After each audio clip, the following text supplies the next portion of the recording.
péché, Tamazi,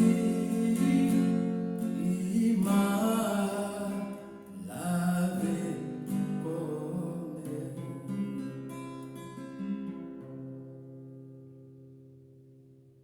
Que Dieu vous bénisse richement, mes bien-aimés. Il y a quelqu'un qui m'avait posé une question, je voulais répondre, mais je crois que la réponse sera aussi une bénédiction pour beaucoup de chrétiens qui pourront écouter cette petite vidéo. Voilà, je vais d'abord lire, après je vais vous donner quelques explications. Que Dieu vous bénisse richement. Je lis dans Apocalypse chapitre 2. Chapitre Apocalypse 2, je commence au verset 1. Je lis au nom du Seigneur Jésus-Christ. Écrit à l'ange de l'église d'Éphèse. Voici ce que dit celui qui tient les 7 étoiles dans sa main droite, celui qui marche au milieu de 7 chandeliers d'or. Je connais tes œuvres, ton travail et ta persévérance.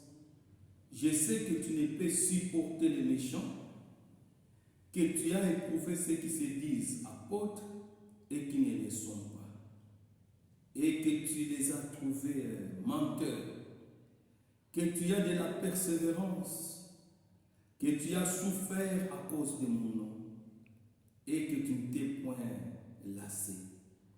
Mais ce que je contre toi, c'est que tu as abandonné ton premier amour.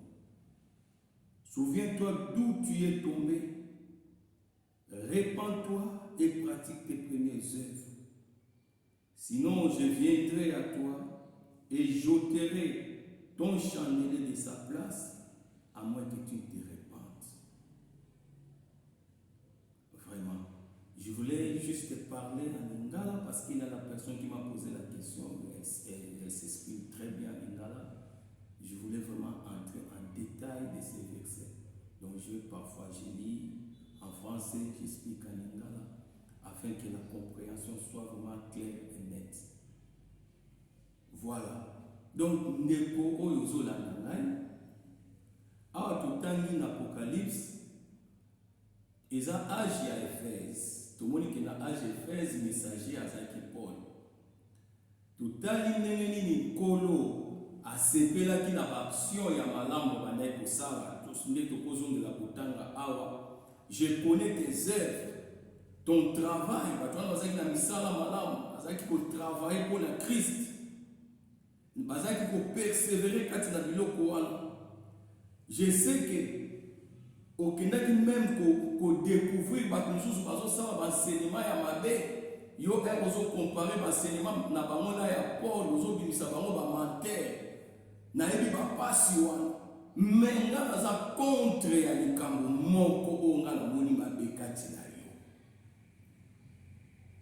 na yebi musala na yo na yebi persévérance na yo na yebi nyonso wana. Mais eloko moko nga na sepeli na yo te po ozozangisa eloko moko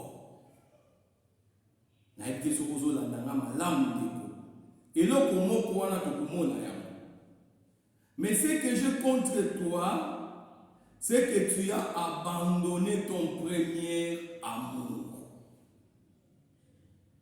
C'est que tu as abandonné eloko nga naza contre na yo na ndenge yo obwakisi otie pembeni bolingo oyo yo ozalaki nango. Mais nazomona misala, nazomona nyonso me bolingo wana yo otie pembeni yo kasi koyo. Souviens-toi d'où tu es tombé. Misala wana ezaki nango malamu, mais elle atie bolingo pembeni nkolo ayebisi ekanisa malamu esika nini yo okwei. Souviens-toi d'où tu es tombé. Répands-toi et pratique tes premières œuvres. Sinon, je viendrai à toi et j'ôterai ton chandelier de sa place, à moins que tu ne te répandes. Donc, Moutouana na kocha bolingo pembeni, malgré bamisala na ye, mais kola ebise que yo kanisa malamu esika nini yo okwei. Kanisa malamu. Et puis bongola motema. Osomo. Bolingo ya monde na koyebisa yo ndeko. Na koloba na yo soki yo yebaka te. Résumé ya liloba nzambe nyonso ezalaka kaka nde bolingo. Okotala malamu Ancien Testament ezalaka baloi oyo Moïse atikaka. Mais Yesu aye ezala moto ya mayele moko boye ayaka kotuna ye question. Yo Yesu, yo maître, yebisa biso eloko nini ya malonga oyo tokoki kobenda na bibeko wana ya Moïse oyo soki tosaleli yango mbala moko esili tokoti na bokonzi ya lola. Na kotanga yango te po toganye temps, mais na kozongela lisusu makambo mikolo ezoya. Yesu asaki résumé. Nazo insister bien na mot ya résumé. Nazo insister bien na mot ya résumé. Parce que dans chaque âge ya église, liloba nyonso ete ya makana ba chaque âge ezalaka quand même na résumé nango. Ezalaka na résumé. Totanga la classe. Autant dissertation, tout ça, mais sous canard, il faut passer à la conclusion. Jésus a pour résumer dans mon livre. Donc, Ancien Testament, Jésus a pour résumer, il y a toujours dans mon livre. On a son côté dans la détail limité. Paul a eu dans le Nouveau Testament, a pour placer fondement. A tei ba mo ba mystère, a tei, na souka a pour conclure dans 1 Corinthiens 13.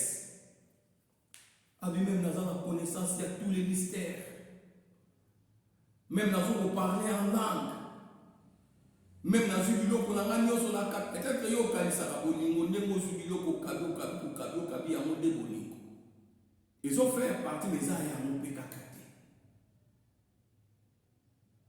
Au mitubi pour la batosa la bolingo. Mais Bible 1 Corinthiens 13, même si on musique ici pour la bat, mais ceux qui osent à la bolingo. Bolingo wana faut comprendre de ce que ezali Nazaréen. Paul a été yépe aye pour résumer matéria na nyonso wana na 1 Corinthiens. Et ça résumé. Même si na té na ba mystère na Paul, même si na sali ba miracle pour déplacer ba montagne na longoli yango ekende soki côté ni, mais soki na za na bolingo te, ngai na sali kaka se moto.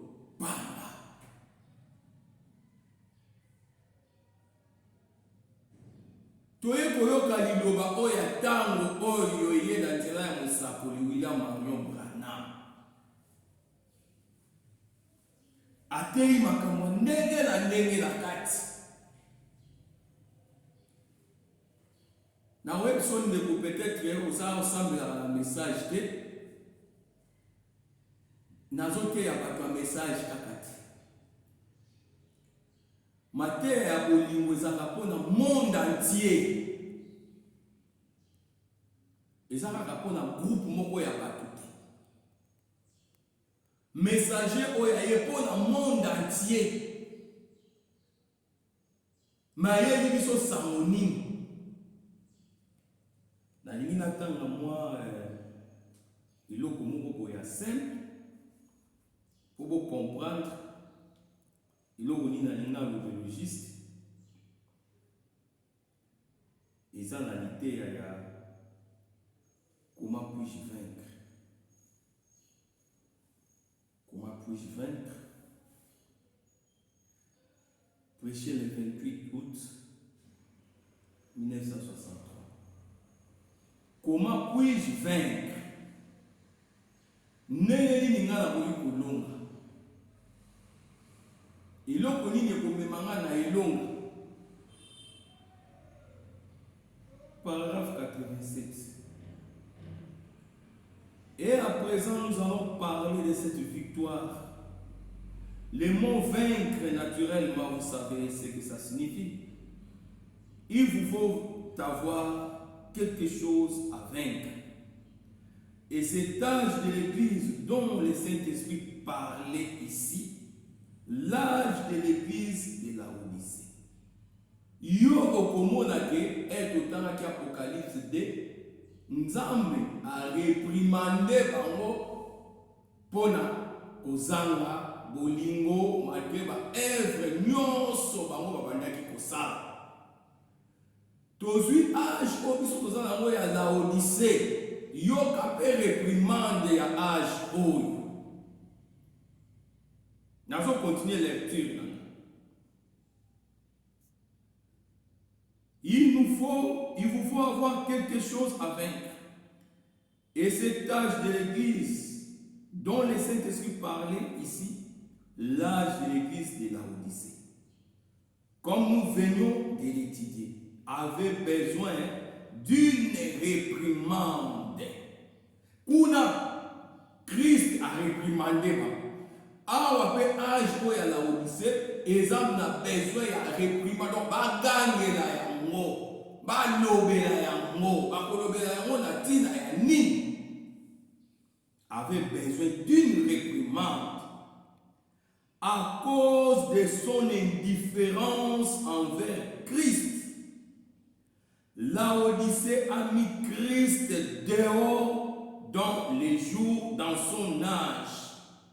Yoka malamu Christ wana zanani. Et Christ était à l'extérieur, essaya de rentrer à l'intérieur. Christ, c'est l'amour. Même réprimande pour passer dans l'âge Éphèse, même réprimande pour passer sur l'âge ya la Odyssée. A tous ça va miracle. A tous guérir ma malade. A tous yebi Bible so ko timia donc mai na mutuna. Mais ce qui ont l'amour, ils ont rejeté Christ à côté à l'intérieur de l'église, parce qu'ils ont fait l'église au Seigneur Jésus-Christ de fois femme. Ils ont frappé sur la porte et à monter. Christ est une imagination, Christ est rejeté et ils ont amour na kati ya monter. Souviens-toi d'où tu es tombé. Souviens-toi d'où tu es tombé. Et puis, Christ est même si on a même si on a l'apparence et la piété, toi tu es déjà tombé. Parce que Christ c'est l'amour. Qu'est-ce que l'amour? On a trouvé l'amour Nicolézoya. Où est une introduction? Na quel est le fondement? Na sali peut-être n'a expliqué moi mukendeko. Mais n'a pas continuer ma lèvre pour pas comprendre. Mais là on a voyé bisayo et là comme ya muke ya simple. Ils ont envoyé monsieur beaucoup talanga pour nous sauter. Ils ont ka bolingo na bolingo mon centre. Ils ont dit comme sauter. Souviens-toi d'où tu es. Souviens-toi d'où tu es. Na boye biso eloko mosusu ba prière nyonso yo sala kawana nzambe longola kanda nzambe longola nzambe longola jalousie osenga kana yo bolingo oyebaka parce que l'amour ne s'enfle pas de cœur, l'amour ne cherche pas son propriétaire, l'amour ne s'irrite point osenga ka bolingo mais yo oyebaka te ke yo kosenga ezande. Vraiment, na moni moyen à continuer mingi ezate na muke on a expliqué ndeko à comprendre mais ce qui a zaneti na ba question bien mutunyo so akola na ngai ce qui azana posa kutuna soit question na utika numéro na ngai wana o na kucha na se a écrit wana tuna benga mais d'un moment à l'autre, tu vas toujours pour continuer pour couper ça par moi par explication à le reste, au reste, Nzambe apambola bino mingi. Ezaki moi parenthèse moko ya moke tofongolaki. Voilà.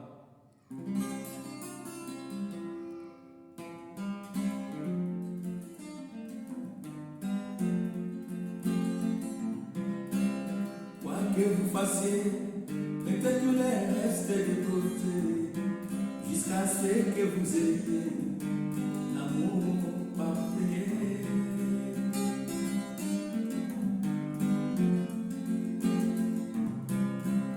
Quoi que vous fassiez, mettez tous les restes de côté, jusqu'à ce que vous ayez